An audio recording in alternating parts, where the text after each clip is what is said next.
So welcome to Solving Systems of Linear Equations by Elimination, and this is the first of two algebraic methods. This one's probably my favorite, I think, of the two, but then the other one we need in Pre-Calc 20, so they're both good. So there's some steps on the second screen, which I'll talk you through as we're working out, and there's four systems we're going to solve, and this is going to take us back to, well, of course, solving, right?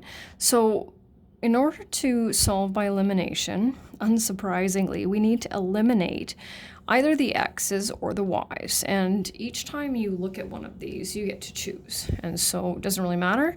We'll kind of look at how to pick the best and the easiest method. So in order to do that, what we need to have are the same or the opposite numerical coefficients. So let's look at the x's. Clearly 2 and 5 are not the same. But we'll look at the y's, and we have a -3 and a +3. So how do we turn a -3 and a +3 into a 0? Well, we add them. So we're already ready to eliminate, and that is by adding.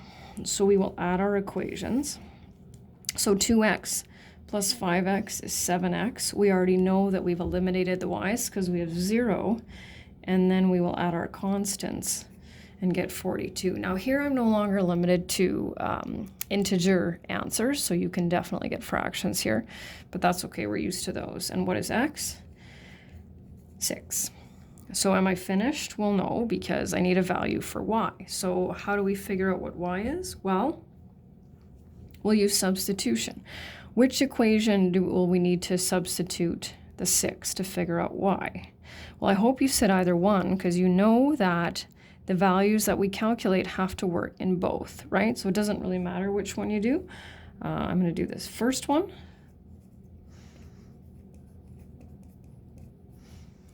And the number of steps, I'm going to show all of them because that's typically what I do when I teach. But the number of steps you show here is entirely up to you. So now we have a value for x and a value for y. And of course, we do our solution set. And it's important that I show you again how to verify. So I would take my calculator, unless it asks you to verify, which is a different question. I would take my calculator and I would type in 2 times 6 minus 3 times -1, and I would hit the equals button and wait for that 15. Then I would also go 5 times 6 plus 3 times -1 and wait for that 27, right? And of course, I'm talking about quiz exam because you don't have the answers on those. I'm just going to do a really quick, just so that you can see, because I think it's important. So 12 plus 3 is 15. Okay. And just like that. So by no means do they need to be written out on a regular basis, but that's how you know once you get that 2 left side equals right side, then you know you're good. Okay, so here's our second system. You can see that our y's have completely different numerical coefficients, but our x have the same. So how will we eliminate 2x and 2x? Well, we can't add them like we did in the first one because then we won't eliminate the x's. We'll have 4 of them, but we can subtract them. So that's what we'll do. Whoops, need a little bit more. There we go. So 2x minus 2x is 0x, and be very careful, right, to subtract and not add, because sometimes students will subtract what they need and add the rest of it, which is not going to end well. So we have -4 minus -5, which will give us y, and 10 minus 12 is -2. So we'll be careful with that. And same as before, so we'll put it back in this top one here, because now I have the y value, and of course it doesn't matter which one you get first, which one you calculate first. 2x is 2 and x is 1. Solution set x coordinate first, of course, right? And moving on. So now if we look at this system, we can clearly see that the numerical coefficients are not at all the same for either the x's or the y's. So we have to do that. We have to make them the same. So what will our numerical coefficient be for the x's if we're going to make them the same? And really what we're kind of looking for here is our lowest common denominator. That works, right? So it would be 6 So I can turn this top one into a 6x by multiplying the whole equation by 3. And I can turn the bottom one into a 6x by multiplying the whole equation by 2. So that would work. Here, if I wanted to do the y's, it would be a 15. So I'd multiply the top one by 5 and the bottom one by 3. So regardless of which one we choose, we're going to have to multiply both equations by a constant. So I'm going to choose, and I need to see this, because the thing is there's quite a few ways to make silly mistakes. I can give you most credit for understanding what you're doing by the number of steps that you show. That way, if you forget to multiply something, there we go. So in order to eliminate the x's, I'll have to subtract them. 9 minus negative 10 is 19. 12 minus negative 26 is 38. So we're good with that one. I always put it back into one of the original equations because those I know are correct. There's 2.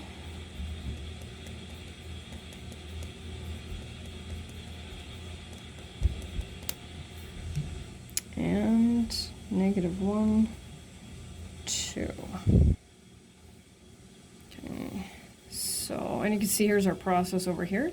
Choose the variable you want to eliminate, multiply one or two equations by a constant, solve for the first, substitute that value into one of the original equations, solve for the other one, solution set, and check.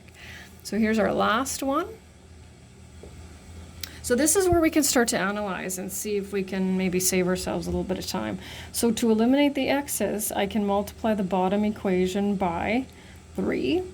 But to eliminate the y's, I'll have to multiply the top one by 2 and the bottom one by 5. So if you can analyze it like that and save yourself some time, I'm going to rewrite the first equation. I like to have them both together, even though I know not everybody needs to do that. So I'm going to have to subtract them to eliminate my x's. Oh, here comes the pretty fractions, right? But lucky for us, we've dealt with them before. So substitute back in the originals. There we go. Thought it was at a lead there for a second. Maybe I am. 9x minus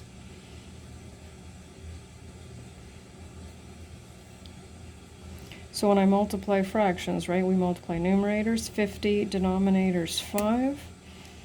I think I'm just going to switch pencils because this one doesn't seem to want to cooperate with me anymore. There we go.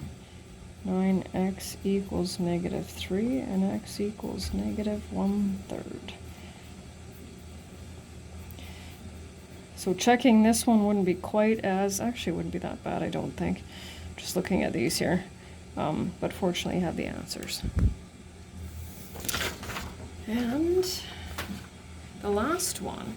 So what I like to do just before you kind of get practicing here is just to start to analyze systems and take a look at what needs to be done in order to eliminate x's and y's and then make your decision. So I'll show you how to do this one.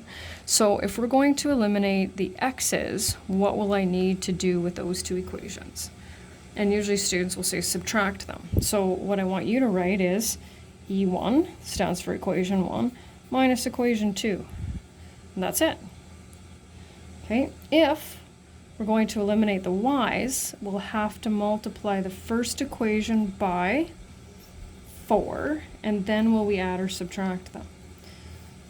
So E1, right, 4 times E1, and then we will add them.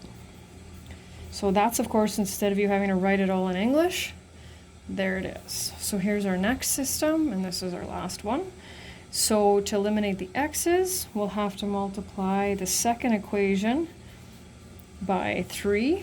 And if you wrote E2 times 3, like that's totally fine. And then we'll subtract them. And then to eliminate the y's, we'll have to multiply this one by 5, this one by 2, and then because they have opposite signs, we'll add them. So we'll go 5 times E1. And if you come across a system and you know you're going to have to subtract and you would rather not, just remember you can always multiply by a negative constant in order to be able to add them. That is entirely up to you. And that's the end.